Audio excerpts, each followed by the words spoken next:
It's Miss Minahan back with my mini hands. We are back from spring break. I am so excited to continue reading.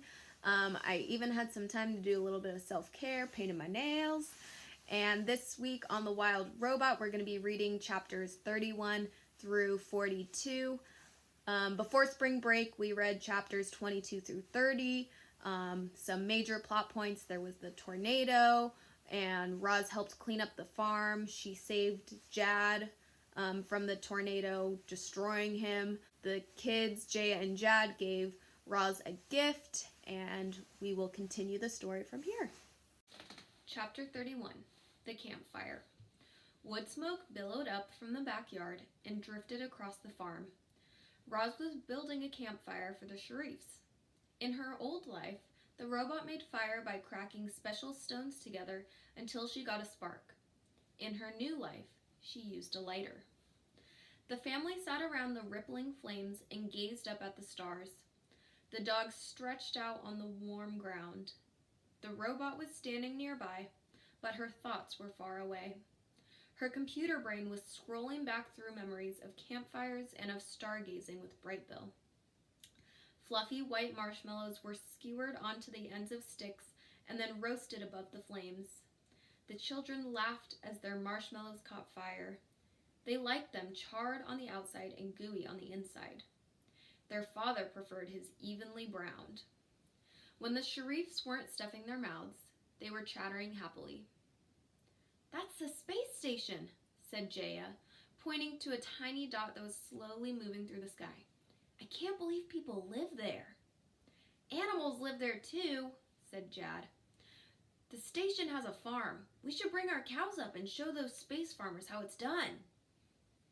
"I think our cows are perfectly content right here on Earth," said Mr. Sharif, "and so am I." Once the marshmallows were gone, Jaya and Jad snuggled up with Oscar, stared into the flames, and asked their father about the old days. But the children were just too cozy to stay awake for long, so Mr. Sharif spoke to Roz instead. "We made campfires all the time when I was a boy." The man poked the coals with his marshmallow stick, and glowing embers floated into the air. "The whole family would sit around like this, telling stories. We had a nice life here. But then my brother and sister moved to the city. My parents got old, and everyone expected me to take over the farm. I couldn't run this place by myself," he went on, "so I hired Jamila. I did the farm work, and she managed the business. We made a good team, and then we fell in love. When Jamila was pregnant with Jad, we found a few auto machines to help out. Then Jaya showed up, and we bought a few more. If I'd known one of these machines would be the death of her..." The farmer's voice trailed off. Roz wanted to know more about Jamila, and about Mr. Sharif, and about the rest of his family. But a normal robot wouldn't ask personal questions, so she kept her questions to herself and dropped another log on the fire. Do you think Roz will ever trust Mr. Sharif enough to tell him the truth about her human-like qualities? Why or why not? Pause the video here and record your response on Flipgrid. Once you record your response, find a friend who responded to the same stop. Then, record a response to your friend's answer. Chapter 32, The Old Barn. Long ago, Hilltop Farm was a very different place. The original farmers grew vegetable gardens and fruit orchards, and they raised chickens and sheep and goats. The farm had changed a lot since then, but there were still signs of its past. Low stone walls lined some of the fields. A rusty tractor sat in the weeds, and hidden within a densely wooded grove was the old barn. The barn hadn't been used in generations. Over the years, trees had quietly grown up around it, and moss had spread across its roof. But the barn was still strong and solid, and Roz wanted to take a look inside. The big barn door screeched along its rails. "Hello," said the robot, peering into the darkness. "Is anyone here?"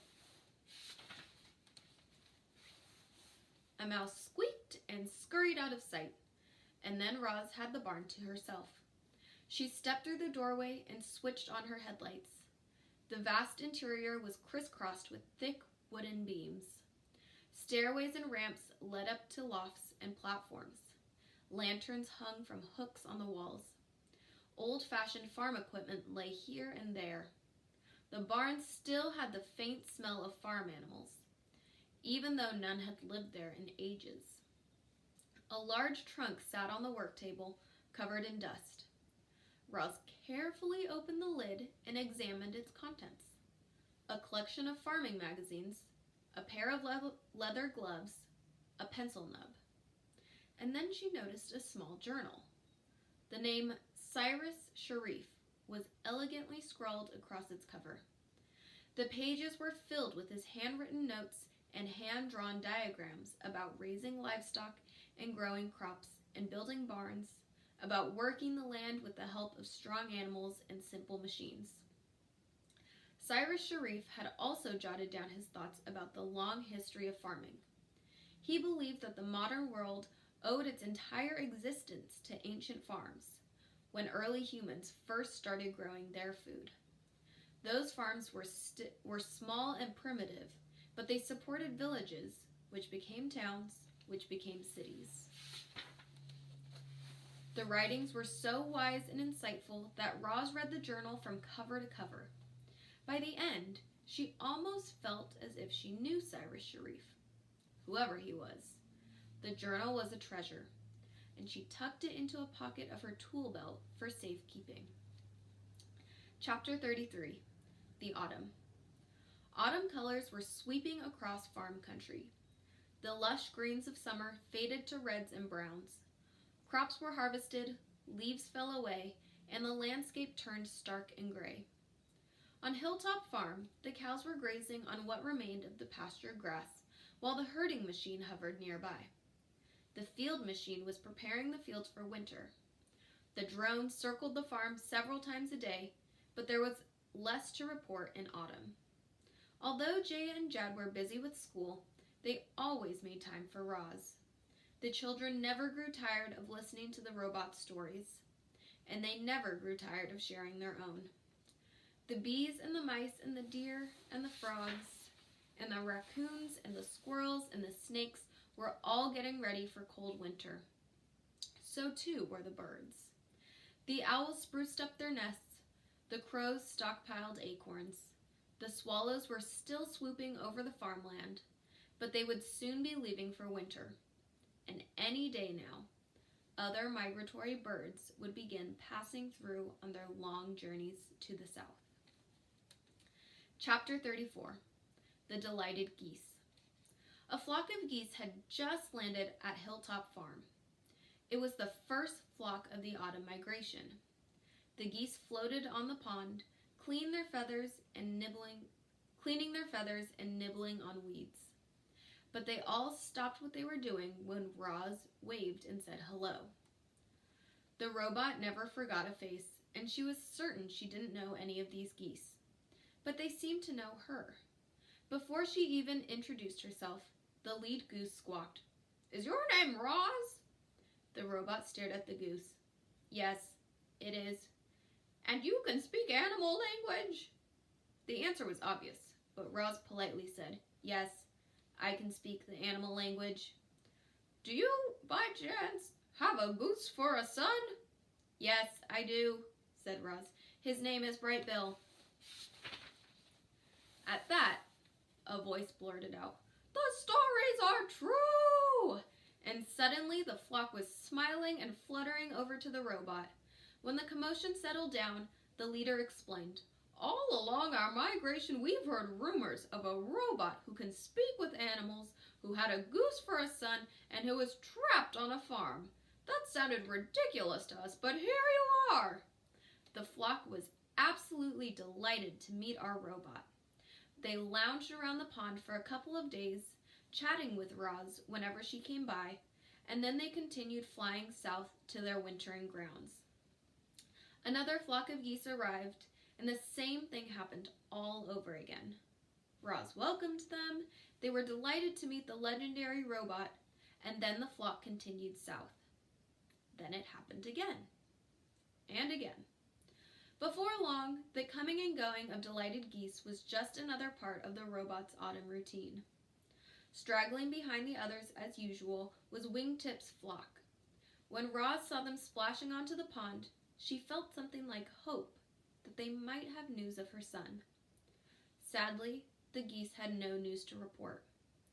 And as the flock took off and left Roz behind, she began to question whether she'd ever see Brightbill again.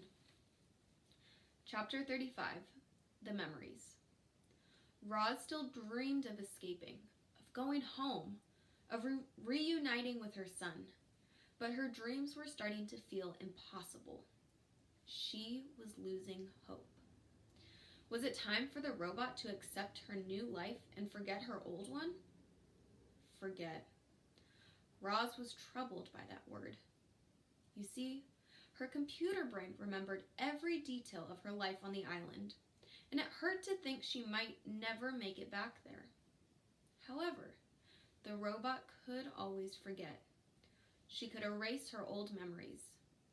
It would be like they never happened. The heaviness she now felt would vanish. But without her memories, who would she be? It is clear Roz misses Brightbill and the island because of the happy memories she made there.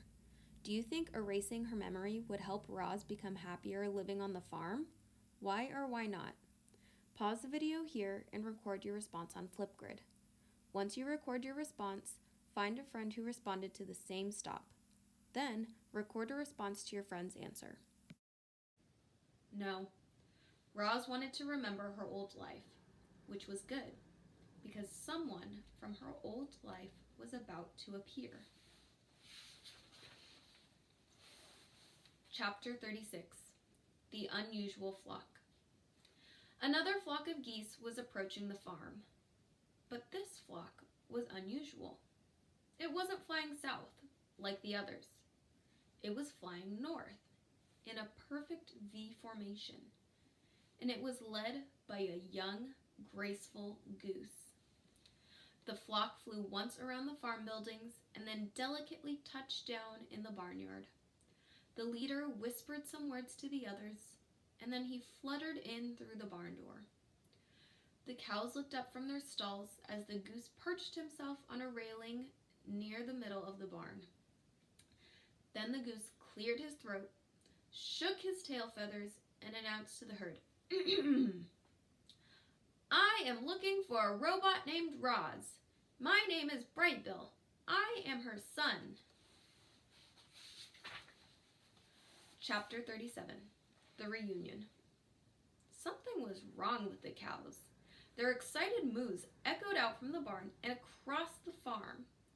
Roz sent the milk truck away for its evening deliveries and hurried off to see what the ruckus was about. When she stepped into the barn, she found the entire herd crowded together. As the robot started pushing her way through, the cows turned to her and smiled. And then Roz saw him, her beloved son, Brightbill. As you know, reader, robots don't feel emotions, not the way animals do. But in that moment, in that barn, nobody had any doubt how Roz felt. She rushed forward and scooped her son into her arms. Brightbill, she cried, is it really you? It's really me. Brightbill nuzzled his mother's face. But how did you find me? Said Roz. Ma, you're famous. You are all anyone could talk about at the wintering grounds. It started with the flocks of geese that stopped here on their migrations. They shared your story with everyone they met. Your story spread from flock to flock, from north to south, from east to west. Eventually, your story made its way to me. I took off as soon as I heard you were where you were. I didn't even tell the others. But we caught up to him. Ludwig, the old goose, fluttered over the herd and gently landed on a cow's back. Brightbill wasn't the only one who wanted to see you, Roz. The rest of the flock appeared, and the robot found herself surrounded by old friends and family. Squawking and mooing and laughing and cheering filled the barn. But then came a loud, clear voice that only the robot understood. "Roz, what are you doing?" The animals hushed. Roz slowly turned around, and there were Jaya and Jad standing in the doorway. The children had seen everything. So I should have read that as, "Roz, what are you doing?" Because it was Jaya and Jad. Chapter 38. The Truth. Children can be very sneaky, and when Jaya and Jad heard the ruckus coming from the barn, they silently sneaked over to investigate. Now they were staring at a very strange scene indeed. Roz was standing in the middle of the barn, surrounded by the entire herd of cows. For some reason, a flock of geese was there as well, and one of the geese was being cradled in the robot's arms. But what most confused the children were the wild animal noises Rod had just been making. The thing is, children aren't just sneaky, they're also smart, and it didn't take long for Jay and Jad to make sense of that strange scene. "Those stories Russ told us about the robot on the island," said Jad to his sister, "they were about her." "The goose in Roz's arms?" said Jaya to her brother. "That must be her son." All of Roz's stories came flooding back to the children. The robot, the island, the wild animals, the adventures. Those stories seemed so fanciful. Could they really be true? "You are correct, children. Those robot stories are about me," admitted Roz, with a hint of sadness in her voice. "There were so many times that I wanted to tell you the truth about my past, but I was afraid the truth would frighten you." The robot motioned to the geese in her arms. "This is my son. His name is Brightbill." Reader, there's another important quality that children possess. In addition to being sneaky and smart, they're also compassionate. Children care about others and about the world, and as Jaya and Jad gazed at Roz and Brightbill, their little hearts were full of compassion. "Please do not tell your father about me," said Roz. "To him, I am just a machine. If he learns the truth, he will send me back to the robot factory, where I will be destroyed. But you must do what you feel is right. My life is in your hands now." The children looked at each other and smiled. "Don't worry, Roz," said Jaya. "Your secret is safe with us," said Jad. Chapter 39. The Allies. Jaya and Jad would do anything to have their own mother back, so they understood how happy Brightbill and Roz must have felt in that moment. But they also understood that this happy moment couldn't last forever. Brightbill couldn't live on the farm, and Roz couldn't be her true self around their father. Life seemed so unfair. The children knew what needed to happen. "Roz, you need to go home," said Jaya. "You need to be with your family and your friends on your island," said Jad. "I wish I could go home, but your father would never allow it," said Roz. "Just run away," said the girl. "I ran away once. It was easy, but then I started feeling hungry, so I came home and made myself a sandwich." How would Jaya running away be similar or different to Roz running away? Some questions to guide your thinking are: what are the consequences? What is the goal of running away? Who is affected? Pause the video here and record your response on Flipgrid. Once you record your response, find a friend who responded to the same stop. Then, record a response to your friend's answer. "Running away might be easy for you, but not for me," said Roz. "Your father can track my movements. If he sees me trying to escape, he will think I am defective, and he will send me away to be destroyed." An uncomfortable question popped into Jaya's mind. "Roz, don't take this the wrong way," she began, "but is it possible that you are defective?" "Don't say that, Jaya," cried her brother. "No, it is okay," said the robot. "I have asked myself that same question. I do not feel defective. I feel different. Is being different the same as being defective?" "I don't think so," said Jaya. or else we're all a little defective. You saved my life, and now I'm going to save yours, said Jad, with a look of determination in his eyes. I know you can only access farming information, Roz, so you let us handle the research. There has to be a way for you to safely escape, but we'll need time to figure out a plan. The robot exchanged a few animal words with her son, and then she said to the children, Bright Bill must soon lead his flock back to their wintering grounds. However, he can return here in the spring. The boys slowly nodded. We should have you ready by then. The girl looked concerned. Roz, even if you safely escape from the farm, how will you get all the way home to your island? Leave that to Bright Bill and me, said the robot. Together, we will find our way home. I have faith in the two of us, and I have faith in the two of you. Chapter 40. The Instincts. The next few days were a blur. Roz rushed through her daily tasks so she could have more time with the flock. The geese talked about Chit-Chat the squirrel, and the beaver family, and the other animals on the island. Roz talked about the robot factory, and the sheriffs, and life on the farm. But the geese were always aware of their instincts, calling them back to the warm wintering grounds. And when they awoke one morning to find the countryside dusted with snow, they knew it was time to go.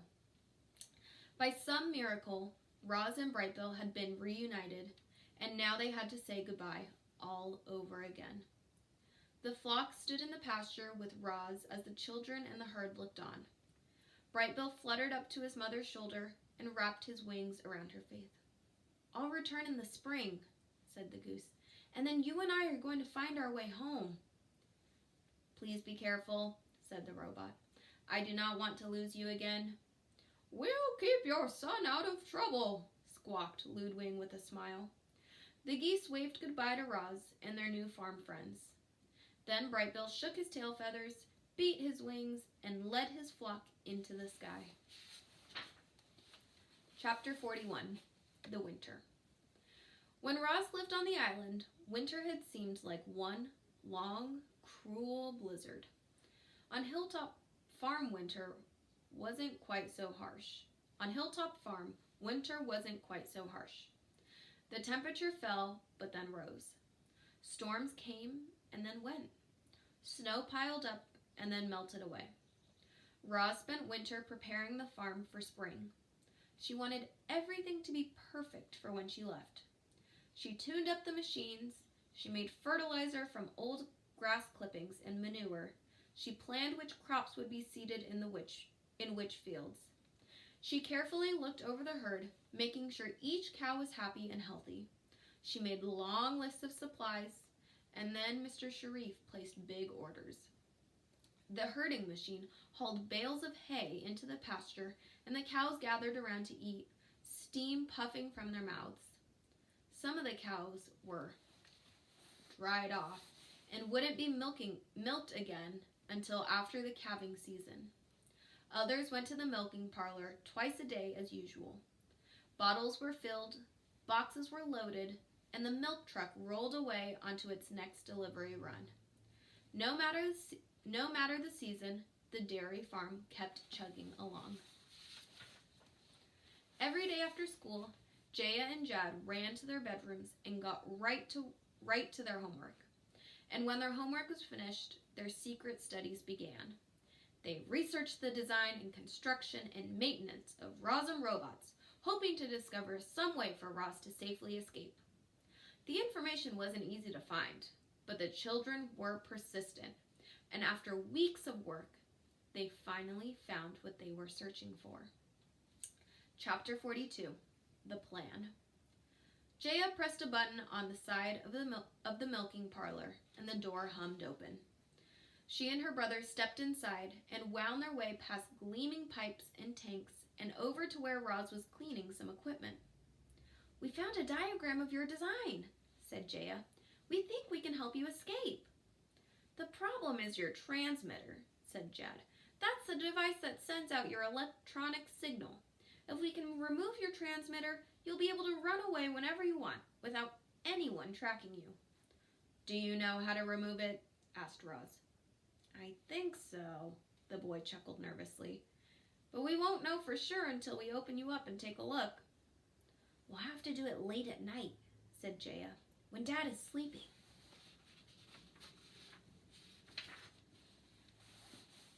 We just need to find a place where we can work in private, said Jad, rubbing his chin. How about the old barn, said Roz. It is quiet and hidden. I can prepare the barn today, and you can operate on me tonight. Everyone agreed, and the plan was set. Oh my goodness, so Jay and Jad now know about Roz. They know about how she can talk to the animals. They know about Bright Bill. So we are going to find out next week if they're able to carry out their plan with removing her tracker and what will happen after that. All right, see you guys next week.